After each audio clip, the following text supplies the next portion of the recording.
Саламатсыздарбы, урматтуу көрөрман.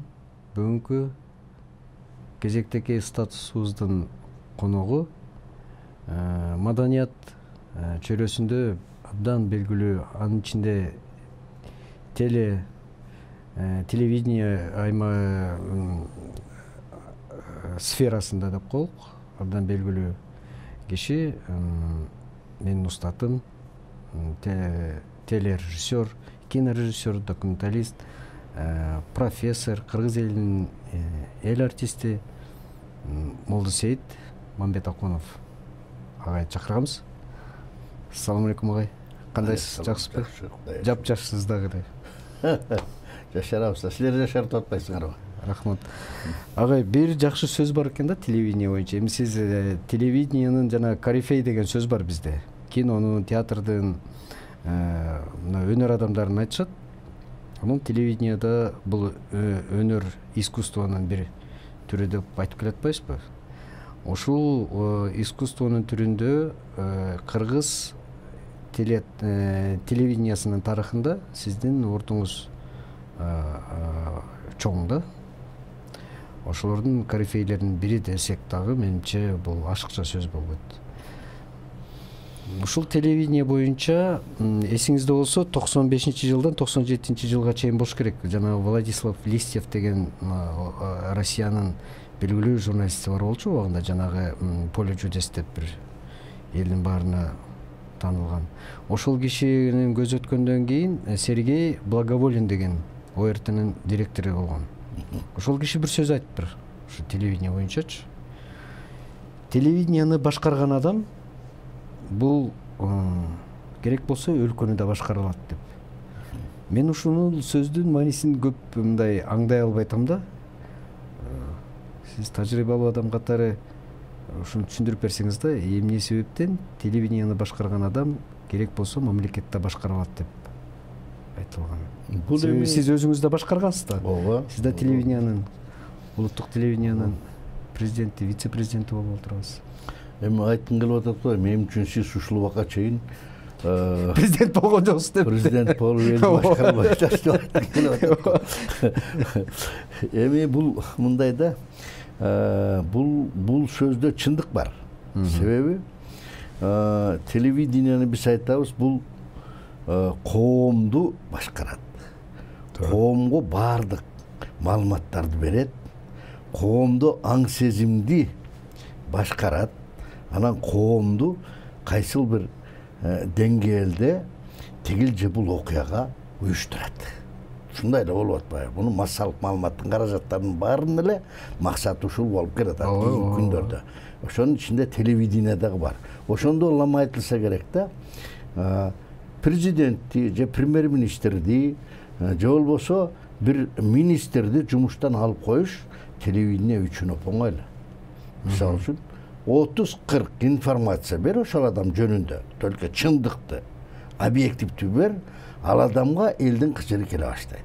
Эгер жаман жагынан болсо, жаман жумуштар болсо. Жаман жумуштар болсо, эл ал адамды көргүсү келбей калат. Туура. Анан эмне болот? Революция башталат, анын ордуна башка кишини алып келишке туура келет.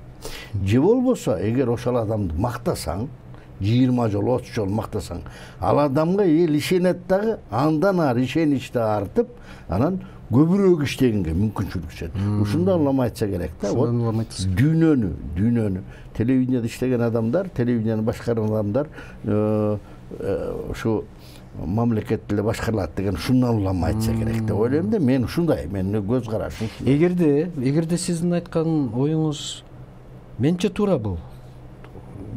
Негизи ушундай да, чындыгы ушундай болот. Мына мисалы үчүн Кыргызстанда 3 революция болду. Үчөөнүн тең революция катализаторун уюштурган, элди багыт берген, бул маалымат. Медиа, массалык маалымат каражаттары болбосо, мынчалык деңгээлде уюшулуп бат-бат революция болмок. Астына ким маалыматка ээ болсо, ал дүйнөнү башкарат деген да сөз бар да. Мындай сөздөр көп го. Маалыматты ким башкара билсе, ал агай дагы бир ушул сөздөн улам да. Демек бул чоң куралып турбайбы маалымат? Ошон үчүн бекерин айтпайт да, бул 4-чү бийликте, азыр 4-чү бийликте эмес. Ал андан дагы 2-чи, 1-чиге чейин жетип атпайбы азыр. Массалык маалымат каражаттар эч иш болбойт. Туура. Чынын айтканда. Эгерде бул чындыгында эле бул жанагы биооружие сыяктуу, биологическое оружие деп коет го. Бул азыр менимче бүгүнкү күндө бардык өлкөлөрдө мындай запрещенный, орусча айтканда, курал жарак. Себеби ал массалык түрдө адамды жабыркатат да. Демек маалымат бул абдан чоң курал болсо, бизде азыр мамлекетте 54 телекомпания бар экен. Анын ичинен 4-өө гана бул мамлекеттин карамагындагы телекомпания, калгандары өздөрү билген көзү карандысыз телекомпания.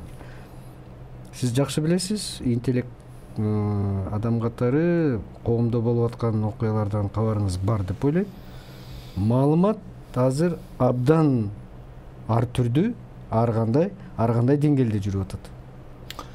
Мына Мунун жоопкерчилиги кимде болуш керек? Эми өзүң бир баамдап көрсөң,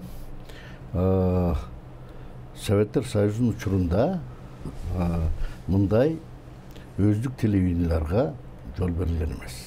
Бир гана мамлекеттик телевидение, мамлекеттик массалык маалымат каражаттары болгон. Бар болчу. Ал бийликтин гана саясатын жүргүзгөн. Элдикин да берген, бирок бийликке ылайыктап берилген да, чынын айтканда. Ошондуктан мен ойлойм, Советтер Союзу 70 жыл ошон үчүн жашады. Себеби биз ар кандай маалыматтарды ала алган жокпуз. Бир гана маалымат, ушулар жакшы, ушулар мыкты, биз коммунизмге барабыз, коммунисттик партия мыкты, биз коммунизмге барабыз, биздин жашообуз жыргал болот, аябай мыкты болот деген ганакей ойлорду уктук да ошолордон улам. Ошон үчүн мен ойлойм, ушу жанагы Советтер Союзунун өмүрү 70 жылга чейин созулган ушундан болсо керек деп. Системанын, Система. Эми өзүң ойлоп көрсөң, мына мисалы үчүн бүгүнкү күндө биз айтабыз демократия деп атабыз. Демократиянын заманында сөз эркиндиги деп атабыз. Сөз эркиндик болгондон сөзсүз түрдө ал массалык маалымат каражаттарына тиешелүү, туурабы? Значит, биз бүгүнкү күндөгү ким телевидение ачам десе, ким радио ачам десе, ким жанагыдай интернетке кирип каналдарды ачам десе, баарына уруксат берилет. Бирок мыйзамдын чегинде, мыйзамдан чыкпаш керек.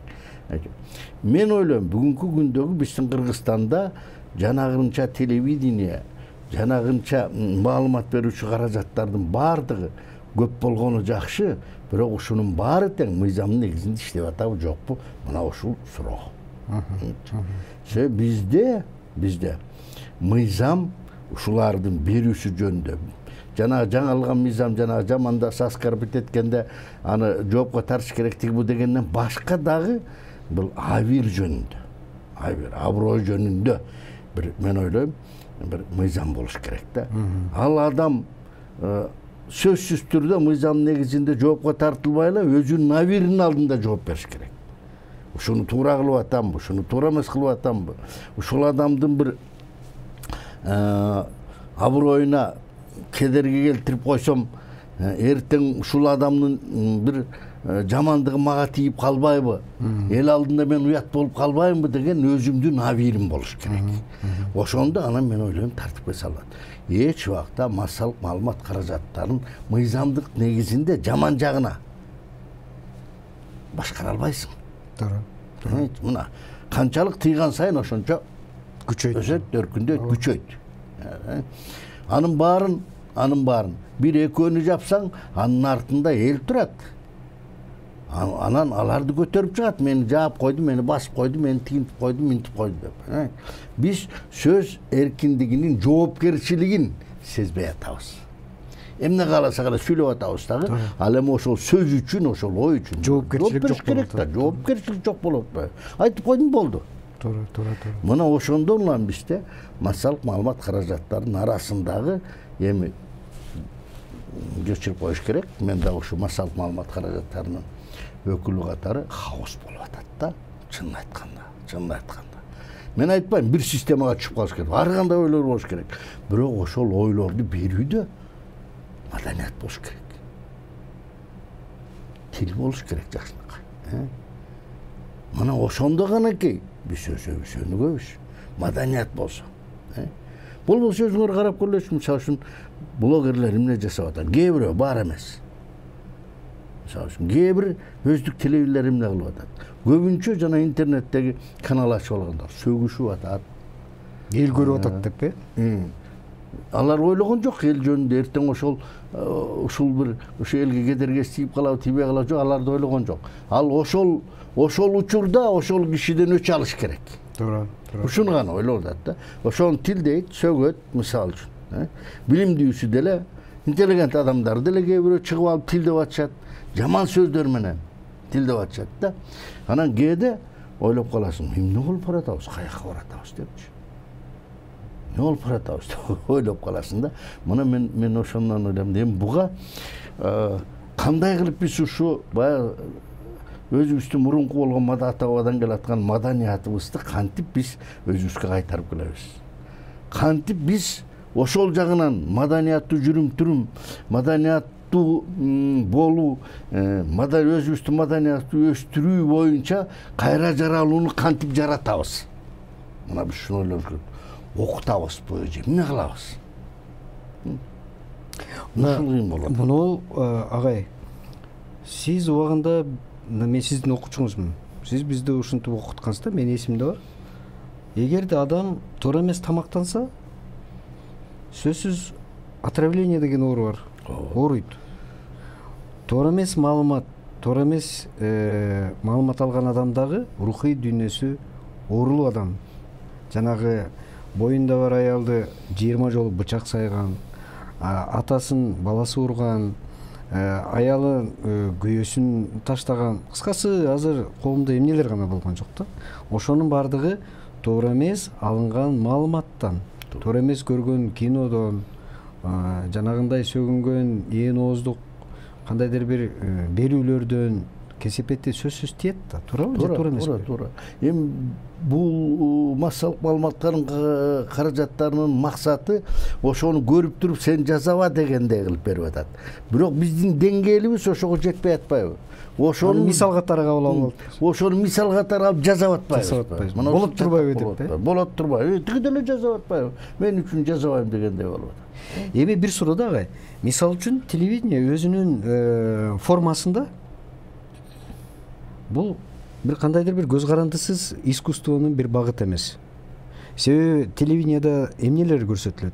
Театр искусствосу, музыка искусствосу, кино искусствосу, социалдык тармактын бардык түрү, билим берүү, спорт, айыл чарба, агрономия, космос, илим билим дагы. Демек телевидение бул күзгү сыяктуу эле коом кандай жашап атса ошону чагылтып көрсөткөн эле курал катары да. Бирок биз азыр сүйлөп атабыз, айтып атабыз, телевидение бул формирует сознание общества, орусча айтканда. Кантип көз карандысыздыкты алса болот телевидение? Анын үчүн эмне кылыш керек? Телевидение мындай сапаттуу контент жасаш керекпи же? Бирок баары бир эле ошол кандайдыр бир белгилүү бир неменин тармактын тегерегинде болот да. Мисалы үчүн искусствонун бир чебери тууралуу айтып берсең, сүрөткөр тууралуу же бир музыкант тууралуу. Бул жагын кандай? Мен ойлойм да. Мисалы үчүн биз интернеттен эмнени көрөбүз? Мисалы үчүн Кыргызстандын саясаты жөнүндө көрөт көбүнчө элдер. Бул саясатташкан эл. Саясатташкан эл да, мисалы үчүн. Кечкисин бирөө апрелди көрөт, бирөө жалбыракты көрөт, бирөө 24-тү көрөт, жана башкаларды көрөт да. Баарынын ою бирөө. Эмне кылып атат ак үй? Ак үйдөгүлөр эмне кылып атат? Министрлер эмне кылып атат? Элге жардам береби, бере албайбы? Булардын жашы канча? Качан түшөт? Деген ким эмне деп айтты? Ким эмне деп айтты? Мына ушулар менен алек да элдер. Ал эми телевидениени көргөн кишилер, алар искусство менен кызыктар болгон адамдар көрөт телевидениени. Мисалы үчүн айталы.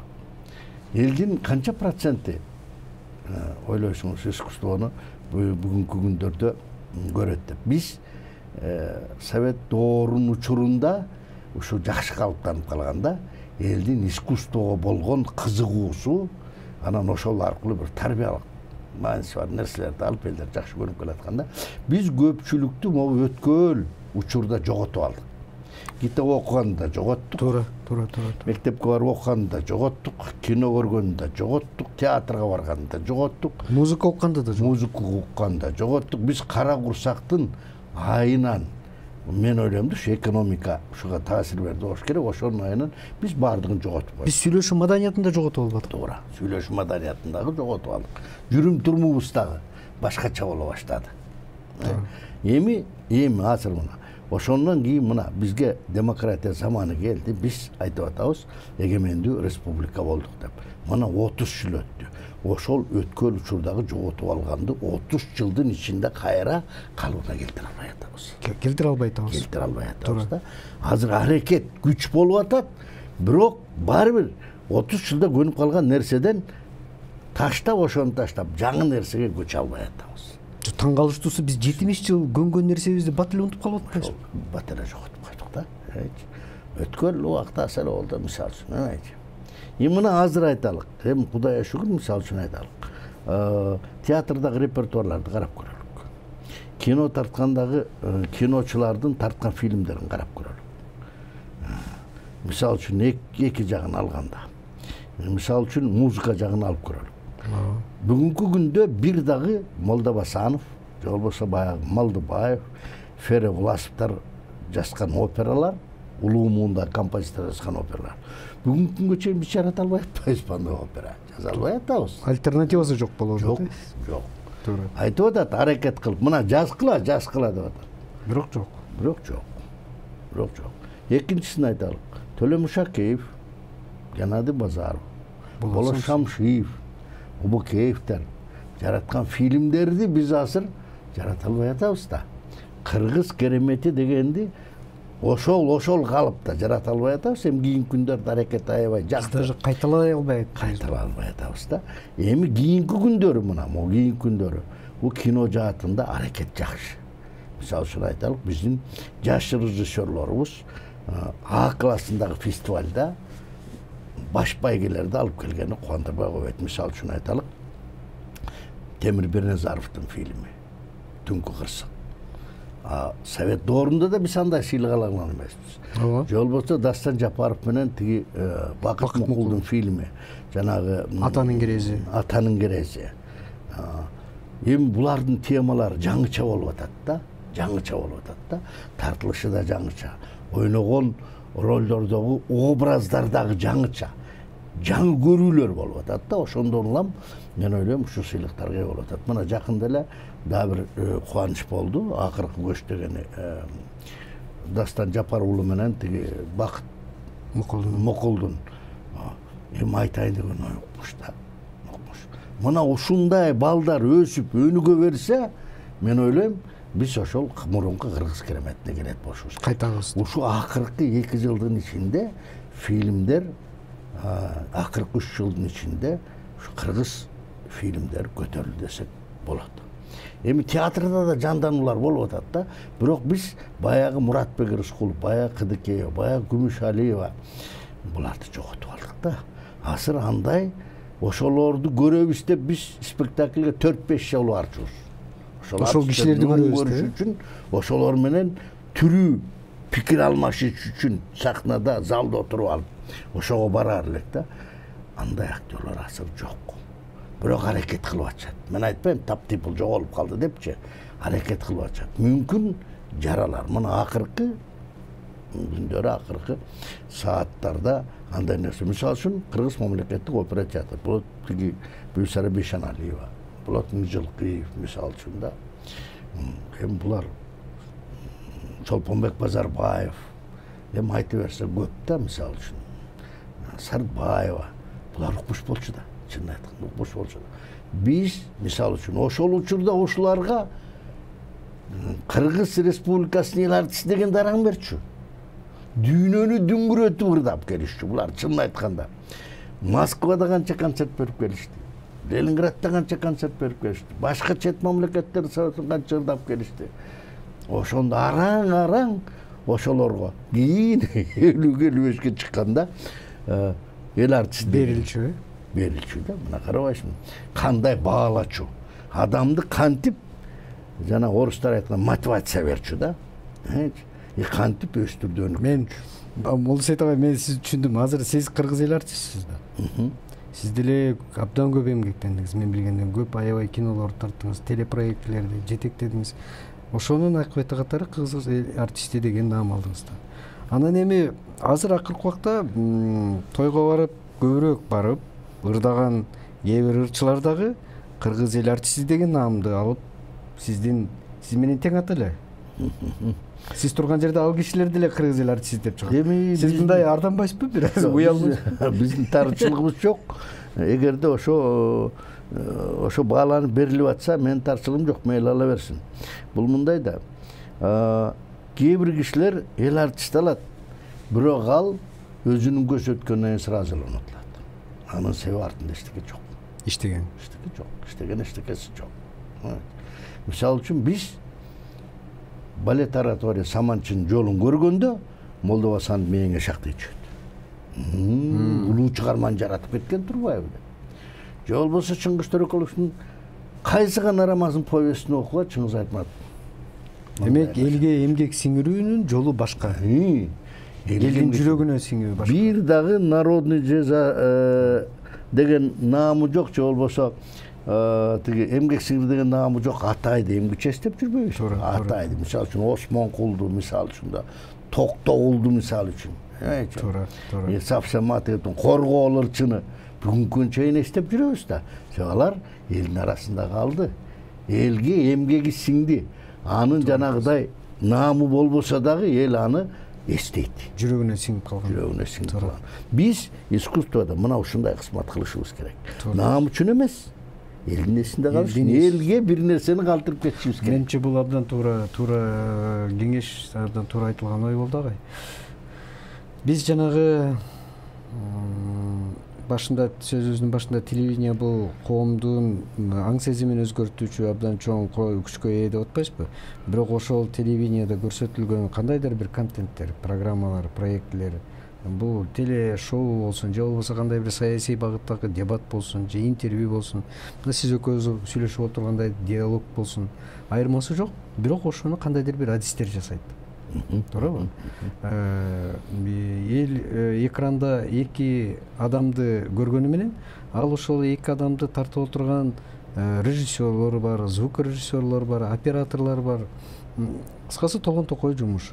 Ушул адистиктерди эсиңизде болсо, мына биз акыркылары сиздер окуткансыздар. Азыр сиз мен билгенден Кыргыз Манас Түрк университетинде окутасыз.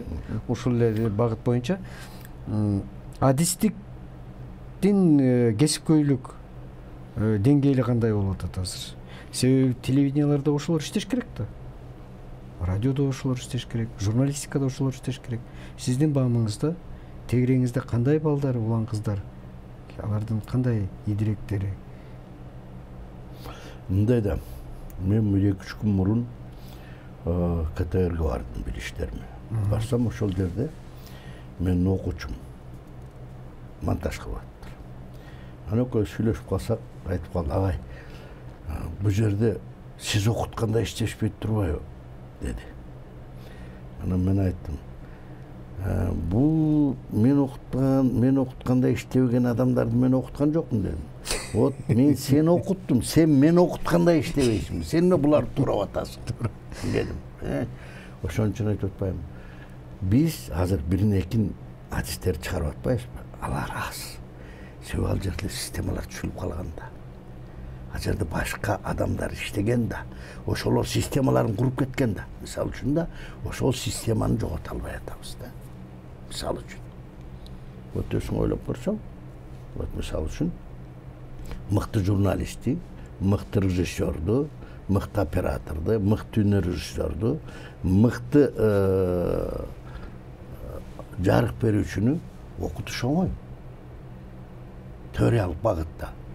Аны ишке салып, өнөр жайда иштетиш, ошону көрсөтүш кыйын нерсе турат. Кыйын болот. Эгерде бир студияны куруп туруп, бардык жаңы адамдарды алып келсең, может өзгөрүш чыкма. Может быть. Мүмкүн. Ал эми мурун калыптанып калган студиянын ичине жаңы адамдар келсе аны өзгөртө албайт. Ал өтө кыйын. Мисалы үчүн сен ушул жерге жаңы келип бир жаңы контент ойлоп тапсаң, сенин башкаруучуларың айтышы ыктымал. Ага убакытты коротуп, ага техника алыш керек, ага жасалга жасаш керек. Анан ага дагы башкаларды эмес керек. Мурункудай эле ушундай кылып койбойлукпу я. Элдер көрүп атпайбы? Дейт. Мына ошентип отуруп да сен дагы ошолорго калыптанып каласың. Анын алда сага кереги жок болуп калат. Бир сөз менен халтурага баш ийесиң. Биз айтабыз режиссерлор, бирөө 3 түргө бөлүнөт деп. Бирөө эң айтабыз бир режиссерлор бар. Алар абдан мыкты профессионалдар, ал режиссерлор мыкты аткарышат. Сенин берген тапшырмаңды. Чыгармачылык жок да. Камера бир баарын жасайт. Робот сыяктуу. Ал эми экинчи режиссерлор амбициозный. Алар кыйкырганды билет, команда бергенди билет, кээ бир жерлерди оңдогонду билет, бирок да аягына чейин чыгарбайт, жасабайт. Алар муну көрсөтсөң да ал жаман, муну көрсөтсөң да ал жаман. Ал өзү гана жакшы, өзү гана туура ушундай. Ал эми үчүнчү режиссер, үчүнчү категория ал айтабыз сүрөткерлер. Жаратмандар. Алар жаратат. Мисалы үчүн окей. Төлөмүш Акеев бизде, допустим, Кыргыз телевидениясында андайлардан Балташ Кайыпов деген жаратман адамдарды, мисалы үчүн Амантай Ниязалиев деген, мисалы үчүн Орозова деген кайтыш болуп кетти, өзү көп жыл бизде төрага болуп иштеген, бирок анын профессиясы режиссер да, ал киши дагы ушундай жаратман болгон да. Эми бизде аз эле да андайларда, мисалы үчүн. Анан мына ушундай болот да өзү. Биз ошол сүрөткөр адамдарды тарбиялап, ошону көбүрөөк ишке аралаштыра албай атабыз да. Бизде биринчи, экинчи категориядагы режиссерлор көп, жанагыдай амбициозныйлар, аткаруучулар көп, а сүрөткерлер аз. Сүрөткөр адамды кандай кылып тарбиялашыбыз керек. Мисалы үчүн менин дагы мен көп эле аракет кылып атам, бирок аябай мыкты результаттарды чыгара албай атам, чынын айтыш керек. Демек бул адамдын дээриненби, деңгээлиненби? Дээринен болот, экинчиден көбүрөөк окуп билгенден болот. Эмне үчүн мен айтам, мен окуткан балдардын баарын айтам. Силерди мен галымдын келишинче окудум, бирок мүмкүн болсо Москвадан бир 2 жыл, мен силерге деле айтчу элем го, Москвадан бир окуп, башка мастерлерден да сабак алгыла, эгер ушул профессияны өстүрүп өнүктүрүп кете турган болсоңор. Деп айтчу эмес белем, билесиң. Сиздин сөзүңүз менен мен Алматыга баргам. Мына барып көрдүңөр, башка жактан да окуп көрүш керек. Туура. Башка жактан да билим алыш керек. Анан кийин барып, анан калыптанасың, анан барып туруп жазайсың. Мына ушул жагдайларда кыйын болот. Адистерди даярдоо бизде өтө кыйын. База азыраак, мына Кыргыз-Түркманас университетинде база дурус. Эми мындай да, ошо мисалы үчүн 30 адамды окутсаң, 30-ы тең сага журналист же мыкты режиссер, мыкты оператор болуп чыгып бербейт. Бербейт, Конечно, ошонун ичинен экөө-үчөө эле. Туура. Ал кыйын өзү. Баарына далалат кыла берсең, эчтеке чыкпаш бар. Москвада в ГИКте 300 адам окуса, ошондон 2-3 эле чыгат. Туура айтасыз. Мисалы үчүн Москваны Кыргызстандан канча адам барып бүттү, баары кээни чыккан жок да.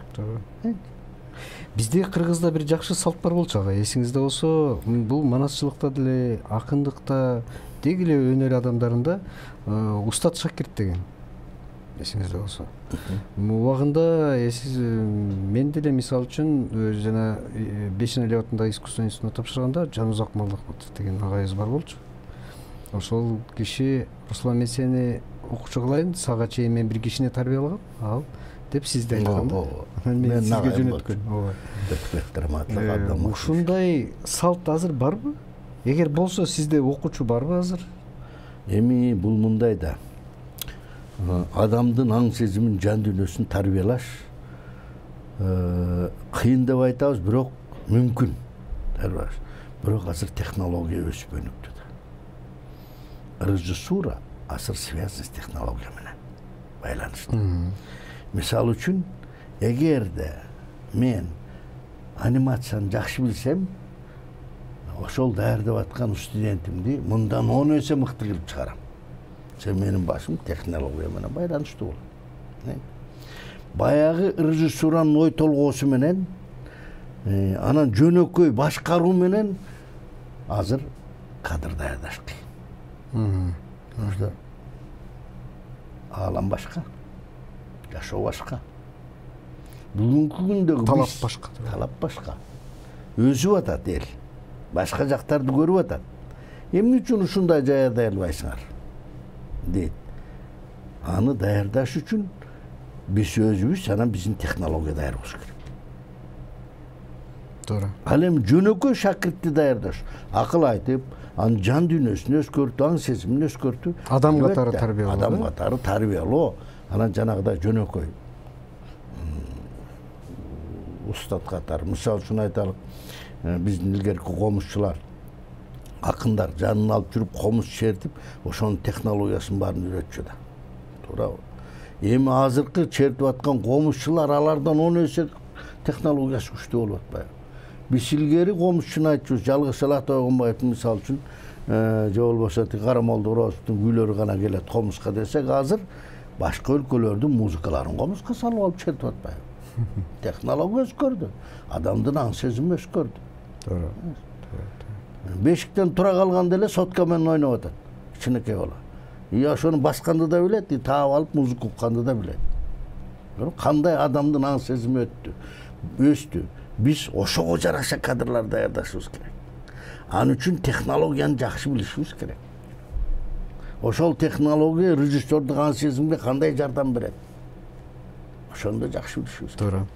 Туура. Сиз маданияттын өкүлү катары акыркы убакта байкасаңыз эл арасынан биз ушундай кыйналып турганда, экономикабыз мындай болуп атса, жашоо шартыбыз тигиндей болуп атса, ушул ырдап чордогон маданияттын эмне кереги бар деп, маданиятты бир гана ырдап чордогон очоо катары көргөн атуулдар да бар да. Бул туура эмес. Анан ушул маданиятты бирок ошол элдин ошентип айтып атканына караганда, демек маданиятты ошого татыктуудайбы деп да ойлойсуң кедечи. Себеби 30 жылдык ээн баштык жеткенчегине жеткен коомдо жашап атканда, анан эле ошол эле убакта абдан көп эмгек сиңирген артисттердин чыгып атканы, бул элдин эмгеги кайда кетип атат? Эгерде көрүүчү коом бул болуп атса, алып аткан, иштеп аткандарыбыз мынча болсо деп, жанагы грубо айтканда маймылдын иши болуп аткан жокпу? Жөн эле кетип аткан. Эми бул мындай да, бул маданиятка кичине багыт бериш керек экен. Эми кээ бир көрүп отургандар айтышар, мени бүгүнкү күндөрдө ушул сен эле берген жоксуң суроону көп айтышат. Сен учурунда Майрам Акаеванын өздүк режиссеру болуп жүрдүң, ошо менен иштештиң деп ушундай мага кичине доомат коюшат да.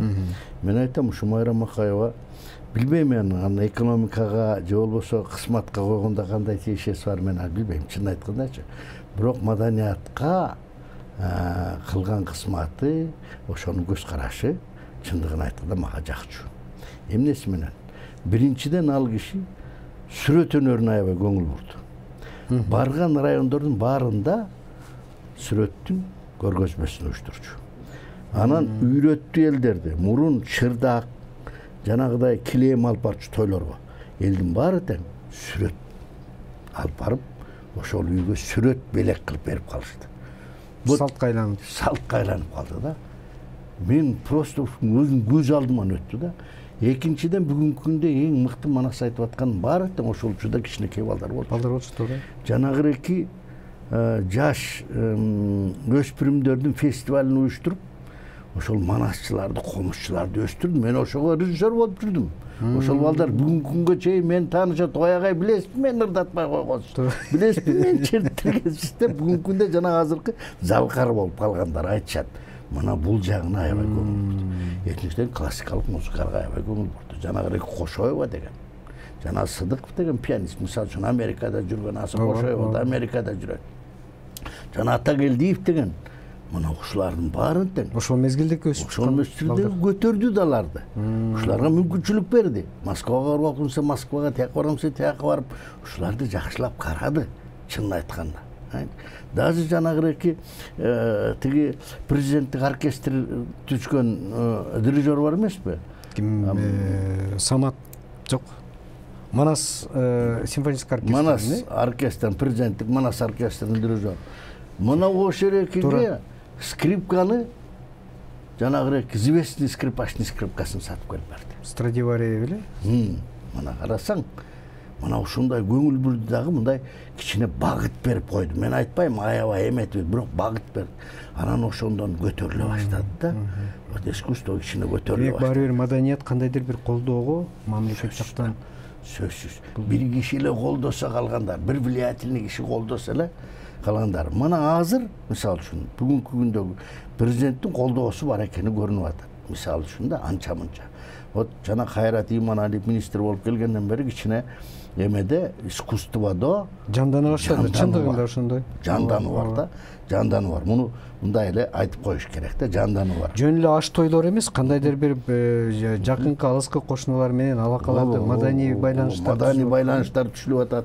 Бул жагынан туура. Бул жакшы да, жакшы да. Туура, биз ошол жактан үйрөнөбүз. Туура. Мына мисалы үчүн башка жактардан келип бизге концерт берип атышат. Анын үстүнө биздин тамырыбыз, түбүбүз бир болуп атпайбы? Маданиятыбыз бир да. 70 жыл бирге жашаганбыз, бир мамлекет. Бул өзү жакшы нерсе. Бир чөлкөмдө турабыз. Жакшы болуп атат. Муну макташ керек да, чынын айтканда.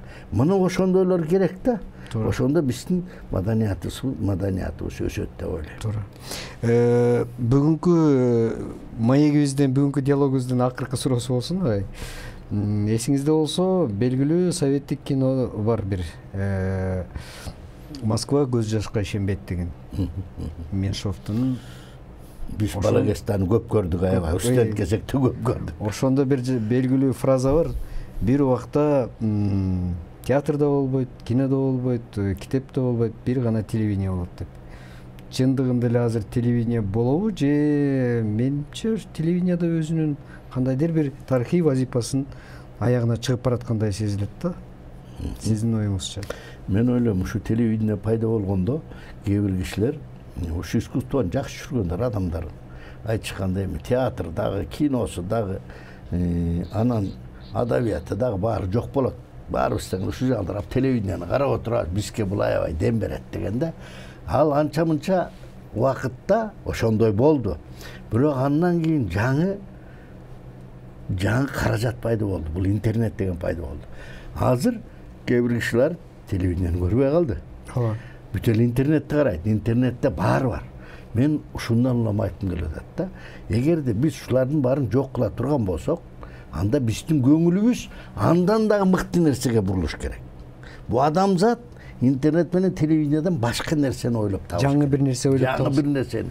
Ошондо биздин жанагы телефондор шыкаламай, интернетте кабарларды окумай, же болбосо телевизордон чыкпай кечке серияларды көрмөй, мүмкүн башка нерсеге багытталып башка нерсе болот деп ойлойм. Жаңы нерсе тапмайынча биз ушу менен калдык. Ошо интернеттин кулу болуп атабыз азыр, чынын айтканда. Ошонсуз такыр болбойт. Телевидение дагы 50% көрөбүз, мисалы үчүн. Кызыккандар. Көпчүлүгү жаштар көбүнчө эмне кылат? Тиктоктор жалаң ошолор. Ошондон үйрөнүп атышпайбы? Бизди ошолор алаксытып, ошолор жетелеп баратат. Желе сыяктуу, понимаете? Эми андан бизди кайтарыш үчүн ошолордон күчтүү нерселерди ойлоп табышыбыз керек. Театрыбыз күчтүү болуш керек. Кинобуз күчтүү болуш керек. Телевидениебиз күчтүү болуш керек. Же болбосо такырда башка нерсени ойлоп табышыбыз керек. Ойго келбеген, Ойго келбеген. Ошондо мен ойлойм, ушундан арылат болушубуз керек. Сиз менен сүйлөшүү мен үчүн абдан кызык, анан маанилүү болду. Аябай жакшы ойлорду айттыңыз, агай. Телевидение негизгиси, мен азыр бир жыйынтык кылайын дегеним, ушу сиз экөөбүздүн сүйлөшкөнүбүздөн, ар бир жасалган жумушка, айрыкча телевидениеде, искусстводо иштеген адамдардын ар бир айтылган сөзү, жасаган кыймыл аракетине жоопкерчиликти чоң койсок, алдыга койсок, анда көп нерсе башкача болушу мүмкүн деп айтып атпайсызбы? Сизге рахмат, агай. Убактыңызды бөлүп, тардыгына карабай келип, жок дебей жакшы ойлоруңуз менен бөлүшкөнгө. Менимче бул сүйлөшкөн сөзүбүз акыркы болбойт деп ойлойм. Аманчылык болсо дагы сиз менен кенен сүйлөшөбүз. Өзүңөргө рахмат.